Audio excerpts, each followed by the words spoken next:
तो अब जबकि तुमने न्यूटन का पहला और दूसरा लॉ पढ़ लिया है, अब हम तैयार हैं न्यूटन के तीसरे लॉ को पढ़ के समझने के लिए। और तुमने न्यूटन के तीसरे लॉ के बारे में कई जगह पे पढ़ा होगा। इस वीडियो में हम न्यूटन के तीसरे लॉ को बहुत अच्छी तरह से समझने की कोशिश करेंगे। तो न्यूटन का तीसरा लॉ ये था कि to every action there is always an equal and opposite reaction. अब ये क्या चीज हुई भाई?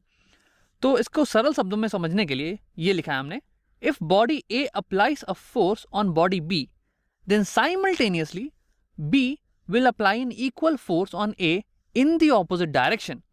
मतलब कि अगर बॉडी बी पे फोर्स लगा रही है तो उसी समय बॉडी बी भी ए पे फोर्स लगा रही होगी और उतना ही बराबर का फोर्स लगा रही होगी और उल्टी डायरेक्शन में लगा रही होगी।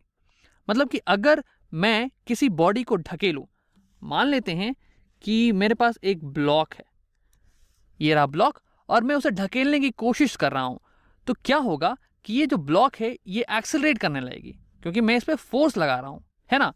तो आइए इसे बना लेते हैं। मैं बॉडी पे फोर्स लगा रहा हूं ऐसे इस डायरेक्शन में, तो ऐसा नहीं हो सकता कि सिर्फ और सिर्फ मैं ही उस पर फोर्स लगाऊं, क्योंकि उसी समय बॉडी भी जो है वो बॉडी मेरे पे फोर्स लाएगी, इक्वल फोर्स लाएगी उल्टी डायरेक्शन में मेरे हाथ पे। और ऐसा हम महसूस कर सकते हैं क्योंकि हमारा जो हाथ है वो कंप्रेस होने लगेगा, हमारा जो मसल्स है, हमारा जो फ्लैश है वो कंप्रेस होने लगेगा, उस पर दबाव पड़ने लगेगा। तो इसे देख के आप ये समझ सकते हैं कि आप पे कोई ना कोई फोर्स लग रहा है, क्योंकि अगर फोर्स नहीं लगता तो आपके हाथ पे कोई कंप्रेशन नहीं होता। जैसे कि आपका हाथ अभी अगर खाली हवा में है तो उस पर कोई कंप्रेशन नहीं है।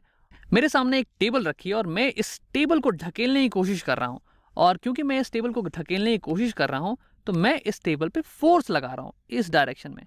और क्योंकि मैं इस डायरेक्शन में फोर्स लगा रहा हूँ तो न्यूटन के थर्ड लॉ के अनुसार ये टेबल भी इक्वल फोर्स लगा रही है और उसी समय लगा रही है मेरे हाथ पे। और इस इक्वल एंड ऑपोजिट फोर्स के कारण ही मेरा जो हाथ है वो कंप्रेस हो रहा है, वो एक दबाव महसूस कर रहा है। और अगर ऐसा नहीं होता तो मैं इस टेबल को महसूस ही नहीं कर पाता। अगर आप किसी चीज को छुएंगे तो आपके हाथ में दबाव आएगा और आप इसी दबाव के कारण, इसी कंप्रेशन के कारण उस चीज को महसूस कर पाते हैं। अगर ऐसा नहीं होता तो आप किसी चीज को महसूस ही नहीं कर पाते। तो अब एक और उदाहरण देखते हैं। मान लो कि तुम समुद्र तट पे हो और बालू है और बालू पे तुम खड़े हो, ठीक है, रेत पे तुम खड़े हो, तुम जूते पहन के खड़े हो, तो तुम जो हो बालू पे एक फोर्स लगा रहे हो और वो जो फोर्स है वो तुम्हारे वजन के बराबर है और नीचे की डायरेक्शन में। तो तुम्हारा वजन जो है, तुम्हारा जो फोर्स है वजन के बराबर, वो बालू को नीचे की तरफ ढकेल रहा है। तो क्योंकि ये ढकेल रहा है तो इसके कारण जो बालू है वो थोड़ी बहुत खिसक जाती है और इसी कारण से तुम्हारे पैर का निशान जो बालू पे बन जाता है।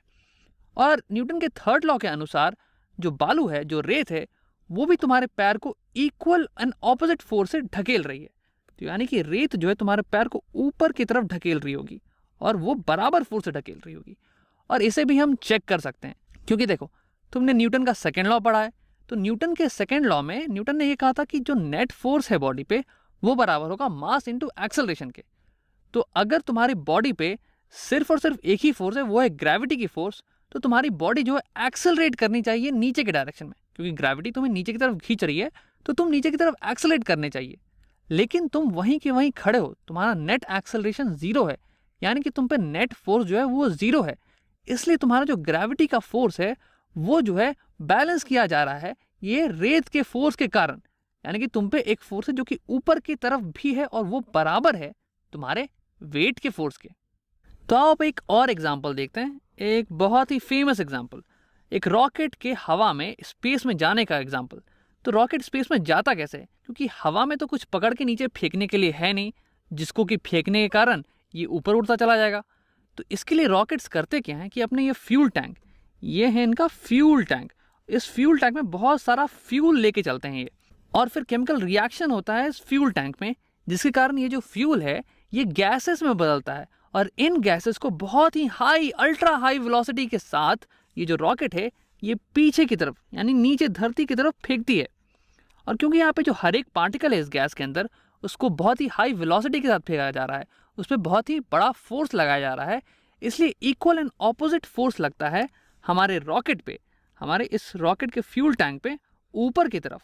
और इसी फोर्स के कारण जो हमारा पूरा रॉकेट है ये स्पेस में जाता है। तो रॉकेट कैसे जाता है स्पेस में? ये फ्यूल टैंक में फ्यूल लेके जाता है और ये फ्यूल जो है बहुत ही हाई वेलोसिटी के साथ गैसेस पीछे की तरफ फेंकता है और इसी एक्शन का, इस गैसेस पे जो एक्शन फोर्स लग रहा है, इसका रिएक्शन फोर्स लगता है हमारे फ्यूल टैंक पे, हमारे इस पूरे रॉकेट पे, जिसके कारण ये रॉकेट जो है ऊपर की तरफ जाता है। तो आओ अब एक आखिरी एग्जाम्पल देखते हैं, और ये एक बहुत ही प्रैक्टिकल एग्जाम्पल है। ऐसा तुमने मूवीज में भी देखा होगा। मान लो कि एक एस्ट्रोनॉट है और ये अपने स्पेसशिप से ऐसे कनेक्टेड है, और क्या होता है कि ये जो वायर है जिससे ये कनेक्टेड है, ये टूट जाती है, और ये जो एस्ट्रोनॉट है ये स्पेस में ऐसे ही तैरने लगता है। तो अभी बताओ कि अब ये एस्ट्रोनॉट अपने स्पेस स्टेशन की तरफ कैसे जाएगा? यहाँ पे तो कोई दीवार भी नहीं जिसे ये ढकेल के ये पीछे की तरफ चला जाए अपने स्पेस स्टेशन की तरफ। या फिर मान लेते हैं कि इसके पास कोई जेट पैक भी नहीं है जिसका इस्तेमाल करके ये अपने स्पेस स्टेशन की तरफ उड़ता हुआ चला जाए। तो इसे क्या करना चाहिए? तो ऐसी हालत में तुम्हें सबसे भारी चीज, वैसे सबसे भारी चीज नहीं बल्कि तुम्हें सबसे मैसिव चीज, और सबसे मैसिव और सबसे भारी, इन दोनों में अंतर होता है, जैसे ही वेट और मास में अंतर होता है। इसके बारे में हम बाद में बात करेंगे। तो सबसे मैसिव चीज तुम्हें उठाकर एक डायरेक्शन में फेंकना चाहिए, उस डायरेक्शन में जिसके ऑपोजिट डायरेक्शन में तुम्हारा स्पेस स्टेशन हो, ताकि तुम उड़ते हुए उस धर की तरफ चले जाओ। तो देखो होता क्या है कि मान लो कि तुम्हारा ये हाथ है और ये तुम्हारी मैसिव चीज है। तो देखो तुम इसे पकड़ के फेंकने लगोगे और तुम्हें फेंकने में कुछ समय लगेगा। जैसे कि तुम अगर बॉल फेंकते हो, कैच खेलते हो, तो बॉल फेंकते हो ना, तो बॉल तुरंत हाथ से छूट नहीं जाती है, तुम हाथ पीछे खींचते हो और खींच के उसे फेंक देते हो, तो थोड़ा समय लगता है ना। तो वैसे ही इस ब्लॉक को, इस मैसिव ब्लॉक को तुम जब पकड़ के फेंक रहोगे तो कुछ देर तक तुम इस पर फोर्स लगा रहे होगे, और ये जो फोर्स होगा वो इस डायरेक्शन में कहीं होगा, और ये जो फोर्स है ये इसे एक्सेलरेट करेगा। और जितने देर तक तुम इस ब्लॉक पे फोर्स लगा रहे होगे, ठीक उतने ही देर तक ये जो ब्लॉक है ये तुम पे फोर्स लगा रही होगी उल्टी दिशा में, पीछे की तरफ। बराबर फोर्स, बराबर मैग्नीट्यूड, लेकिन डायरेक्शन ऑपोजिट। और ये तुम्हें एक्सेलरेट करेगी ठीक उतने ही समय के लिए जितने समय के लिए तुम ब्लॉक से कांटेक्ट में हो, तुम ब्लॉक को टच किए हुए हो। और क्योंकि ये तुम्हें पीछे की तरफ ढकेलेगी, इसलिए इसी फोर्स के कारण तुम अपने स्पेस स्टेशन की तरफ बढ़े चले आओगे।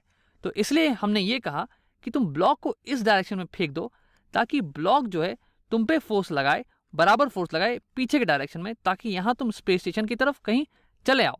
और अगर किस्मत अच्छी रही तो तुम स्पेस स्टेशन में कुछ ना कुछ पकड़ लोगे और बच जाओगे।